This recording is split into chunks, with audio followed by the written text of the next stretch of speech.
This is Modern Tribe. Modern families, timeless principles.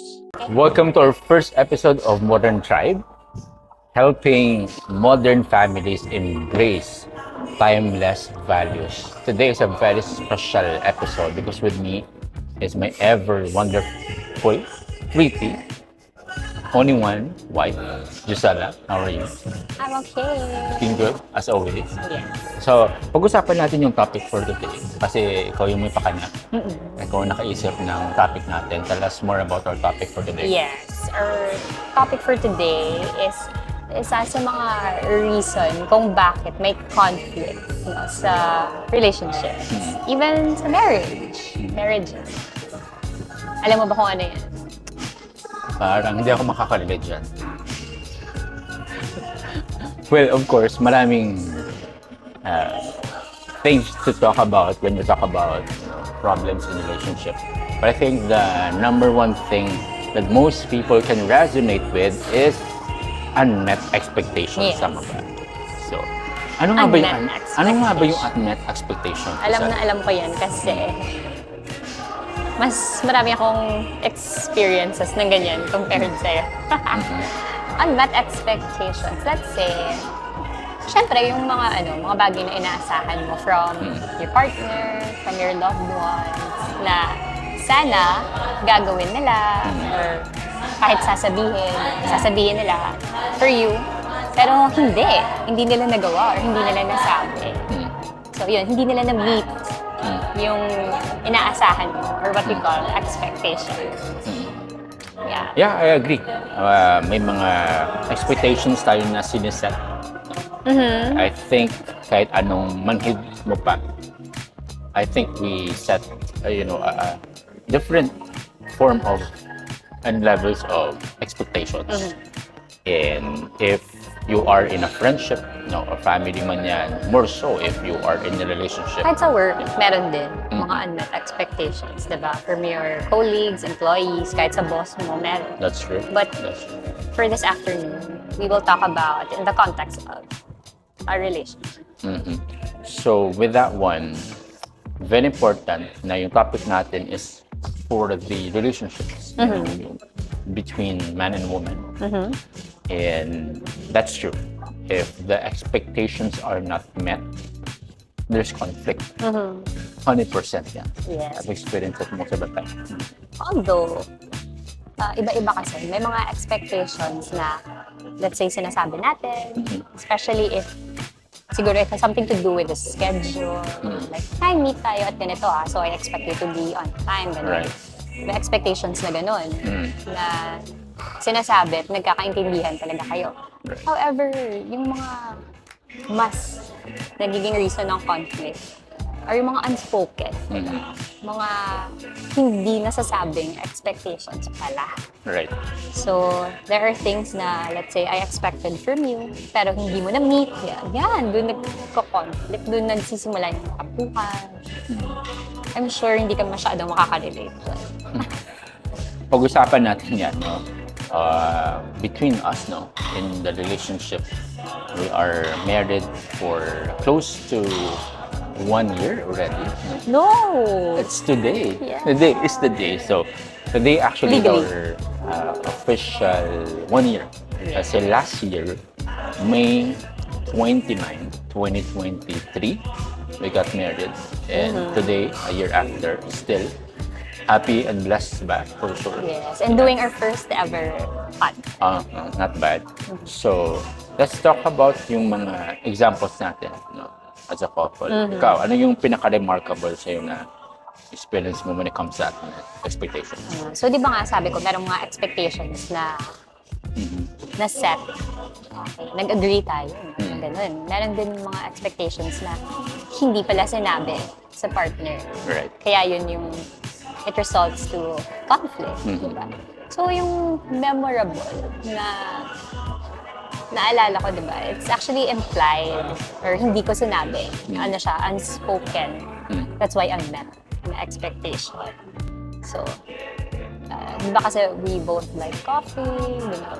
So, we wanted to we always want to do or have our fellowship over coffee. But the difference pala was or is that ikaw, basta may kape lang, okay na.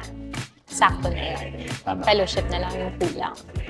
As for me, I wanted to explore, diba? Different cafes, gano'n. Gusto ko kasi tinatry. Okay, pag nakikita ko na, maraming magaganda. Gusto ko silang isa-isa din, diba? Kasi gano'n ako, kahit sa mga collection. So yun, that was my unspoken. Hindi ko na-communicate na expectation na I wanted you or expected you pala to take me to different like coffee shops or restaurants. Kasi diba, I just moved to Manila and ikaw, nakastay ka na ng like over a year. So, pero hindi nangyari. It's either dito tayo sa unit, sa condo, or sa baba kasi may Starbucks. So, doon, okay ka na. So, paulit-ulit, parang I got bored. And then, hello, ang dami kayang magagandang coffee shops. Especially sa Makati. But, parang natatagalan, hindi mo ko nadadala doon. So, yun, doon na yun. Doon na nagsimula yun. Parang hindi na-meet yung expectations. I felt na you didn't want to take me out on dates. What was going through your mind naman? That's right. Kasi I remember during those times, you were trying to influence my decisions when it comes to that. May mga subtle way on encouraging me to try new coffee shops. Whereas for me, okay na ako sa kape-kape lang sa gilid. Parang gano'n. So, what was going through my mind? Well, marami. Number one is work.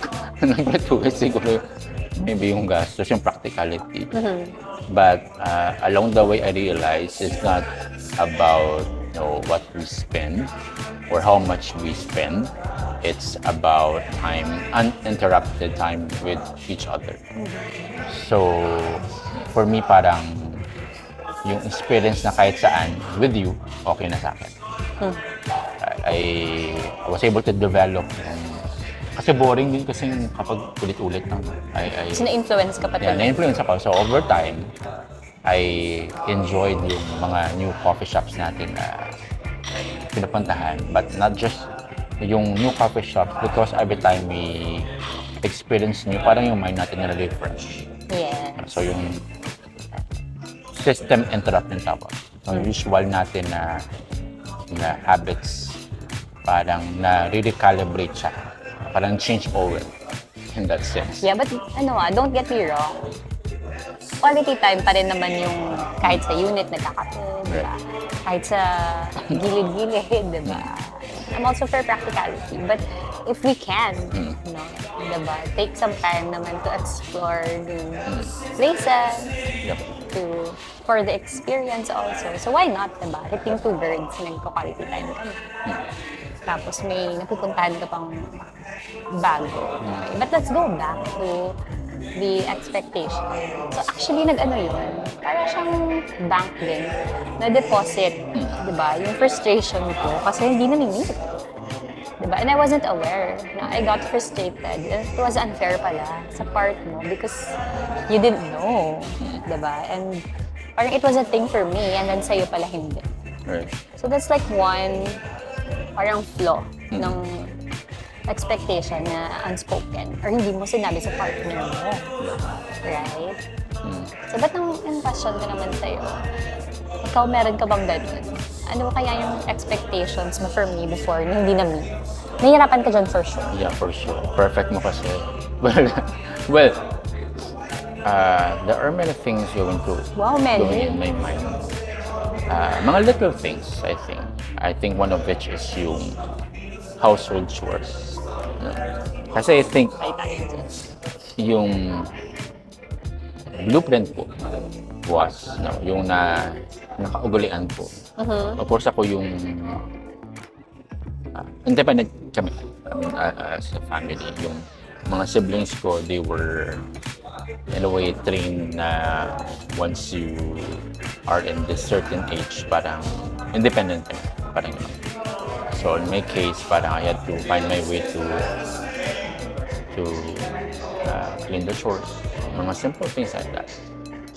nung naka-work na, tapos same house na tayo. But of course, I assume yung household chores will be taken good care of by the woman, by the wife. So, on my work, no, parang yung focus ko lang work. Parang I have to provide for our needs. I have to provide for, our demands din sa bills and tsaka etc. And of course, I had to evaluate then where I'm coming from. Because of course, realities check. Both of us are working right now. So I cannot demand that from you. So it was good kasi we're able to discuss yung mga dapat na in charge sa household chores. Sino yung in charge sa tagahugas, sa tagalaba, sa tagaluto. So that's good. So that's one, yung household chores. Okay.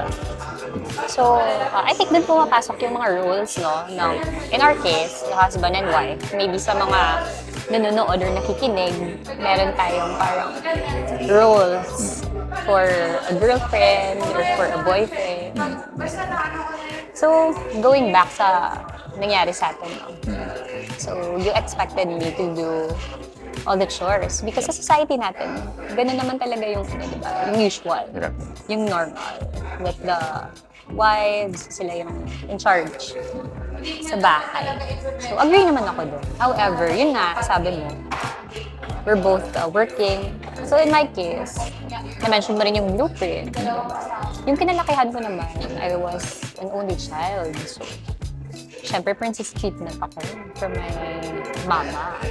So, hindi ako sanay. Ako yung gumagawa ng mga household chores. Syempre, nanibago din ako. Right? Pero hindi obvious na hindi ko na-meet yung expectations na yun for me. You were very like patient, understanding. Yes. You never, parang wala tayong confrontation about it. Na you felt bad about me not doing the chores. So, to give them a context, na ngayon, we divide the chores, but not equally. Not equally. Okay. So, ikaw yung tagahugas, gano'n. And that is the result of Communication. parang, nag-usap yata tayo na, your expectation pala for me was to do all the chores. Pero, syempre, hindi ko yun kaya. Especially coming from a full-time career woman, diba? I had to, yun siguro, I had to adjust. Do most of the chores while working. But, can you recall kung paano natin na-resolve yung unmet expectations natin? Hindi ko kasi maalala. Well, most of the time, sa mga unmet expectations natin, it's a series of misunderstanding. And yung pag-handle natin sa conflict, iba-iba din. So I think it started with the conflict, kapag meron unmet expectations. And if may mga times din na napapile up siya. Yeah. Like for example, yung mga silent, parang may cold war tayo minsan. Tapos, nabibigla na ako na after a week or a month, na-bring up yung kasalanan ko about a certain habit. So, hindi siya na-deal at the moment. So, may mga ganong cases tayo, tama, no? Naalala ko na, I think it was also, grabe, parang ang selfish ko pala.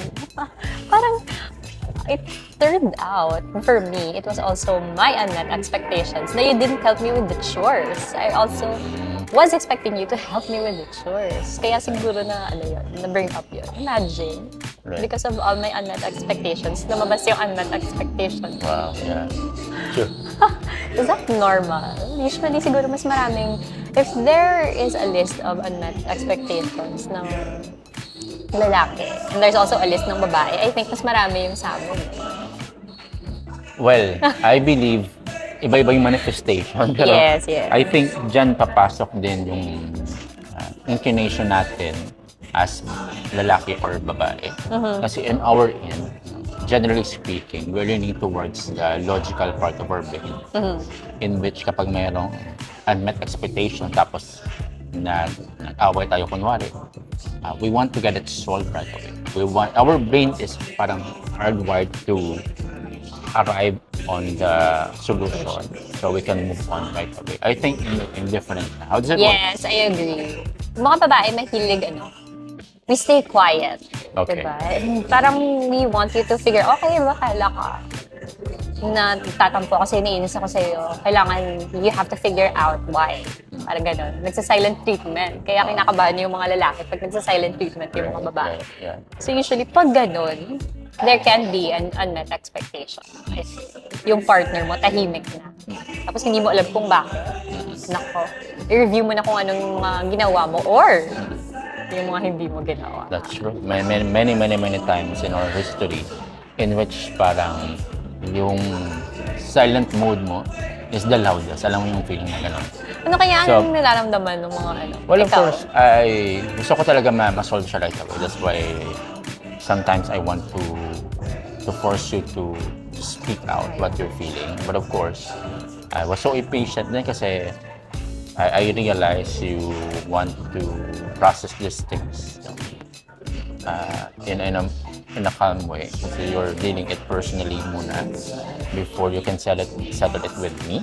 Tama ba? So, yung mga ganun na I wanted to get solved, in which, in your case, different. No? So, yun yung different na inclination natin. But, of course, unity and diversity pa rin, I think. Right? Grabe. Na-insert mo pa yun.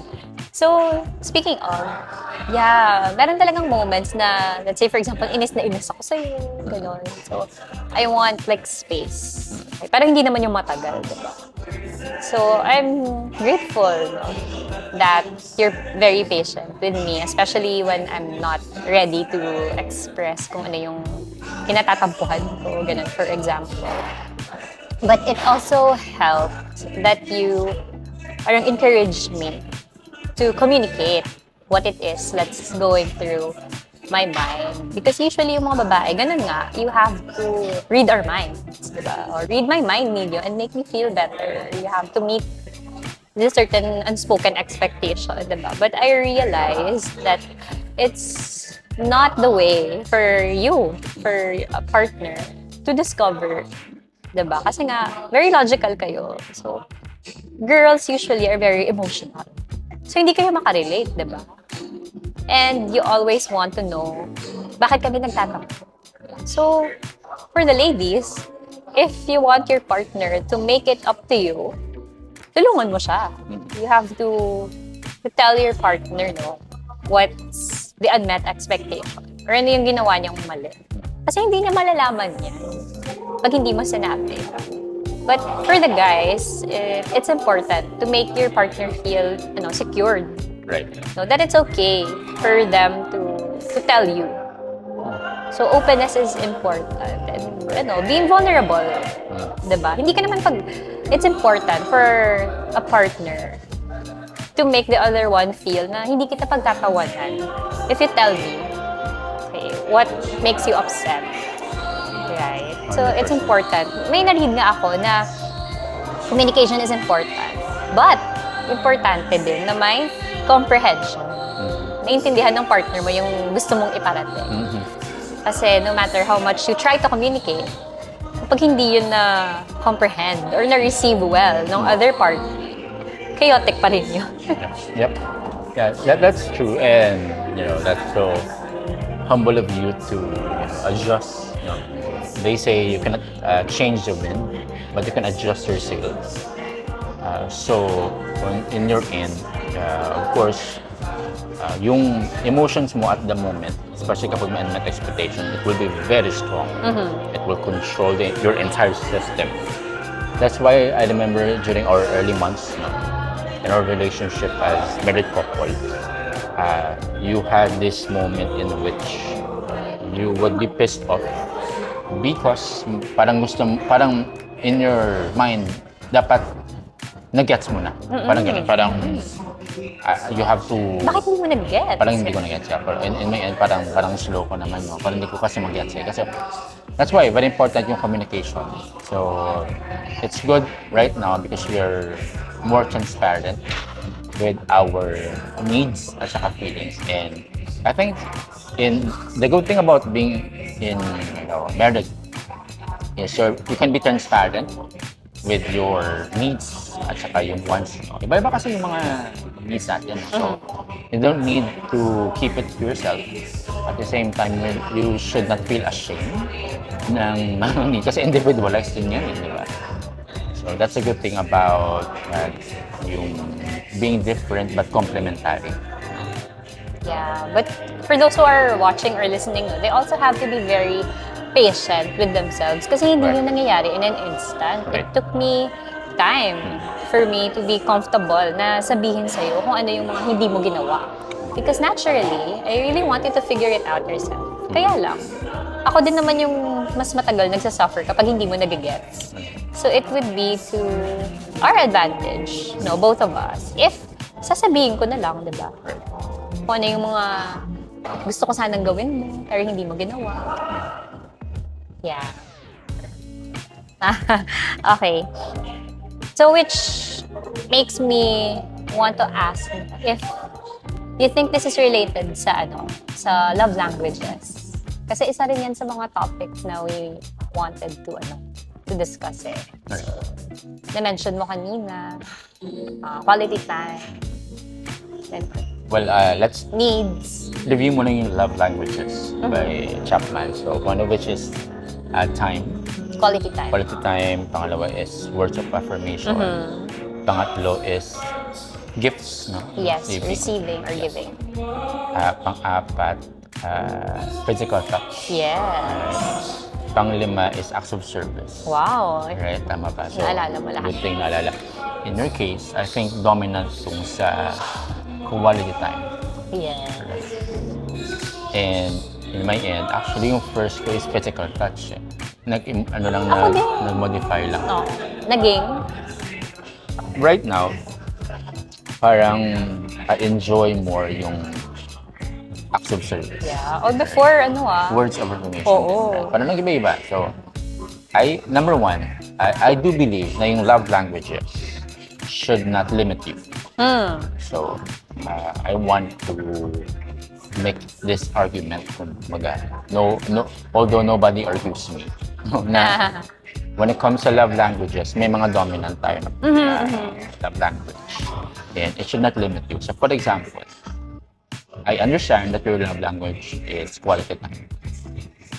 Of course, I should not neglect the other areas. Yes. I should balance it with words of affirmation, with giving gifts, with acts of service. It should not limit me from giving my best to you. Although it helps to understand what is the area in which you enjoy the most, right? So, yun yung thing that I want to settle muna. You should not be limited to your love language. If you can balance it, give all to your partner. Why not, di ba? About that. But yeah, I definitely agree. It shouldn't limit you. But instead, you can use it as a tool. Correct. For example, to evaluate. Pag, let's say, your partner feels bad or is upset, nagtatampo, you can use those 5 love languages as guides. Para siyang checklist. I-review mo, may sinabi ba akong mali?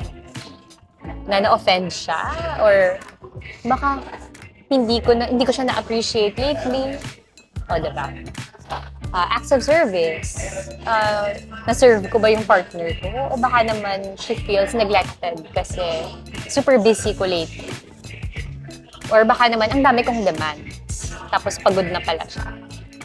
Right. Ano pa? Quality time. Yun. Busy ba ako lagi sa work? We forgot to set a time to have our date. Kasi important yun in a relationship, I believe, na you really have to sit down kahit once a week to talk about your feelings. How are you? How you can support each other better. So baka you haven't spent time with your partner, diba? Physical touch, same din. Usually yung mga busy, diba? Or pag LDR kayo, diba? Although it shouldn't limit you, but what can you do? Right? To, say for example, to cater to that need at the moment. Kahit you can't be there physically, baka pwede kayong video call. Ganun. Baka pagod yung partner mo and wanted a massage. Yep. Ganun. Or kahit Assurance din yun especially for girls, yung touch. So, and then, ano pa ba? Words of affirmation, service. Acts of service. Yeah, baka giving gifts.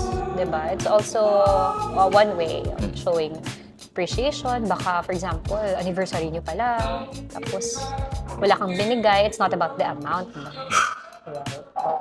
Naalala mo lang yung person. Yeah. Ganun. Yeah. I think that's really helpful to look at love languages as a tool. Yes.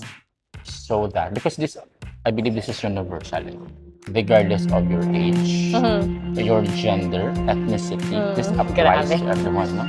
So at least this can serve as your compass then. You know, if you want to have a healthy relationship, you have to check these markers. Maybe, the other love language is left behind, or maybe you're not serving it. So it's good to ask and self-assess sometimes, especially if you are not watering your relationship in a good way. So I believe it will be helpful as well that both of you discuss if you are in relationship on how can you serve your partner. I think it's good to ask then, how can I serve you more? Yeah. Or how can I improve my service to you or my love for you? It's good kasi we tend to, I tend to be immersed and so absorbed that I tend to neglect and prioritize our relationship, which should be my first priority, first and foremost. I work for our family, not the other way around. Not to neglect the relationship because that's the most important thing, right? I think you would agree the same thing, right? So I learned like 3 things. As you grow in your relationship, it's important to be gentle. For me, be gentle with your words. Be forgiving. Kasi hindi lang naman yung partner mo yung may pagkukulang. Ikaw din, for sure. Ako din. There are things na hindi ko ginagawa which are expected of me pala. So be gentle with your partner. Be kind with your words. And then be patient. Kasi nga, yung change, hindi naman siya nangyayari ng mabilisan. Yep. Okay. So, sabi nga nila, choose your partner every day. Diba? So, even if merong mga unmet expectations, be patient na eventually, mamimit niya yun. Right. Diba? If, yun, third point is, gusto kong sabihin, be vocal. Yep. Pero if meron talaga mga tao na hindi vocal, diba? I really encourage them to work it out. O, pwede mo namang isulat. Be expressive, let's say. Be open. So, communicate. O, pwede mong i-chat, diba? If hindi mo pa kayang sabihin, pwede mong isulat. So, be gentle or be kind. Be patient. And be open. Be vocal. And I've also learned na yung blueprint pala natin, it's important to know kung saan nanggagaling yung partner natin. For example, yun pala yung kinalakihan mo. So even before I came into the picture, yun pala yung nakasanayan mo, diba? And then suddenly I expect things from you na hindi mo naman ginagawa before. Right. That's unfair, right? So yun, yung blueprint pala plays an important role in understanding how your partner behaves or treats you. Yeah, and then third is yung love language. Yeah. Right? So it helps sa mga unmet expectations. Yeah. It's very powerful you mentioned yung blueprint. See, this is, I think, the most important and yet neglected area. We tend to just look at the surface. We judge. We judge right away without looking the root. Usually root, you cannot see it. Yeah. It takes a lot of wisdom. Digging. And kindness. In patience and favor from the Lord to understand the person. It's really easy to give in to hatred and bitterness, and not take an extra mile to understand your partner. It takes a wide understanding to ask, bakit ganun siya? Where is that person coming from? Yeah. Blueprint, very powerful yan. yung kinalakihan ng partner mo, whether you like it or not, takes a lot of space in his or her mind. Yeah. So you have to ask, bakit ganyan siya? Discuss afterwards. And then, after you ask the right questions, that's where they can take a step together to improve. That's why may mga love languages tayo, may mga things tayo about being kind, being patient. These things are very helpful. But start first with the root if you want to solve the thing, right? Which makes me want to add, no, lastly. Parang I can't believe na hindi ko siya na-mention throughout our conversation. Oh, wow. Kasi you mentioned about blueprint and then iba-iba yung blueprints natin, di ba? Which makes me think, no, naalala ko na that is why we should compare our partner, di ba? Sa ibang, sa partners ng ibang tao. Because 100%. iba-iba nga yung blueprint. Yeah. So, before, for sure, meron akong ganun eh. Bakit yung ex ko, he treated me this way? Tapos yung partner ko ngayon, bakit hindi siya ganun? Or, bakit yung boyfriend ni ay, lagi siyang ganito. Tapos sa akin, yung boyfriend ko, bakit hindi? There is something more than what's at the surface. Okay. Right? That's why, yun nga, important yung be gentle, be kind, be patient, and express. Okay, dapat nauuna yung tatlo. Kasi pag nauuna yun, I don't think you will have time to compare your partner with. In this first episode, there are many things that are left unsaid. That's why we welcome all suggestions or maybe questions that you want to share in our topic for today, which is unmet expectations. Feel free to connect with our socials, Ninyo Tumbagahan and Josella Borromeo Tumbagahan. We're both present in Instagram and Facebook.